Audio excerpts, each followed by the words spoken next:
So I finally did it. I tried an entire week of cold showers every day. In a previous video that I made pretty recently, I will link it in one of the corners, I talked about my experience reading Wim Hof's book. In that book, he talks about all the benefits of his his philosophy behind both cold showers and his breathing method. Now, I've tried both his breathing method and cold showers, but just intermittently. I've never gone for many days in a row before. So after reading the book and after seeing all of your comments on the last video, I decided it was time to try an entire week of cold showers every day. This seemed like especially good timing because it's turning into winter here in Utah and it's getting really, really cold. We came back from our trip to LA and it was officially jacket weather, which I was not happy about because I don't typically like the cold. But I decided this was the perfect time to really test the ability of cold showers to combat depression and anxiety and my utter dislike of the cold.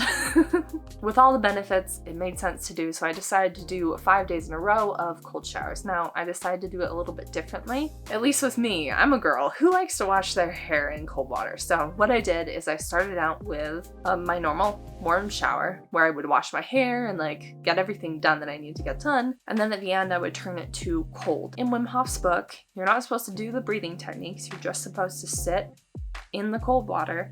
And part of the whole point is to be as comfortable as possible in the cold water. So what that's supposed to look like is you're not supposed to shiver, you're not supposed to breathe anything other than just regular deep breaths in and out.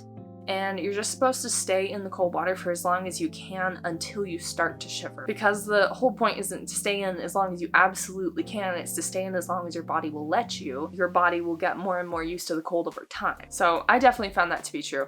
I started off with my warm shower on the first day, switched it into cold, and I was able to stay in a decent amount of time. Nothing crazy, but just about a minute. A minute of cold water before I started to shiver and get really uncomfortable. To start off with, I did not film day one because, like I said, it was getting colder in Utah and I was not sure if I wanted to do this challenge at that time. I was just in the shower on day one and I decided, I was like, okay, I'm just gonna try one day. I'm just gonna try one day, and if I feel like I want to do it all week, then I'll continue doing it.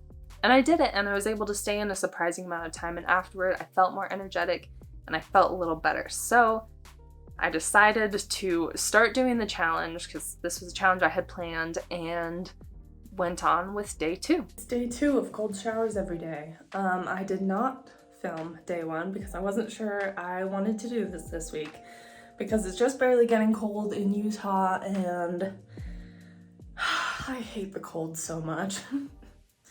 But that's okay. I did day two. I'm really stressed, and when I get really stressed, body sensations are harder for me, so it was very hard to stay in the cold water at all, but I did, so it's fine. I'm doing this a little bit differently than most people do cold showers. I'm starting with a warm shower because I don't like washing my hair in cold water. It doesn't work. I feel like it's harder to get the soap out. Not my thing. Plus, I want to do this in a way that's more accessible to everybody to do. So I'm still getting all the benefits. I'm just getting my nice warm shower first. Day three, as you'll see, I got significantly more out of it than day one or two. I saw my tolerance just jump from what I was able to do previously. I stayed in for about 3 minutes of cold water and I was so proud of myself, so happy. It was the day when I really started seeing the results and what this could turn into. So it was really exciting. As you can tell, my hair is wet, so it was a hair washing day, so I started with a warm shower and then ended with about 3 minutes of cold shower. I think I kind of estimated, but that seems about right. Full disclosure, this will be a great way this week to test if cold showers really help depression or not, because we lost my dog yesterday. So I was feeling pretty low today.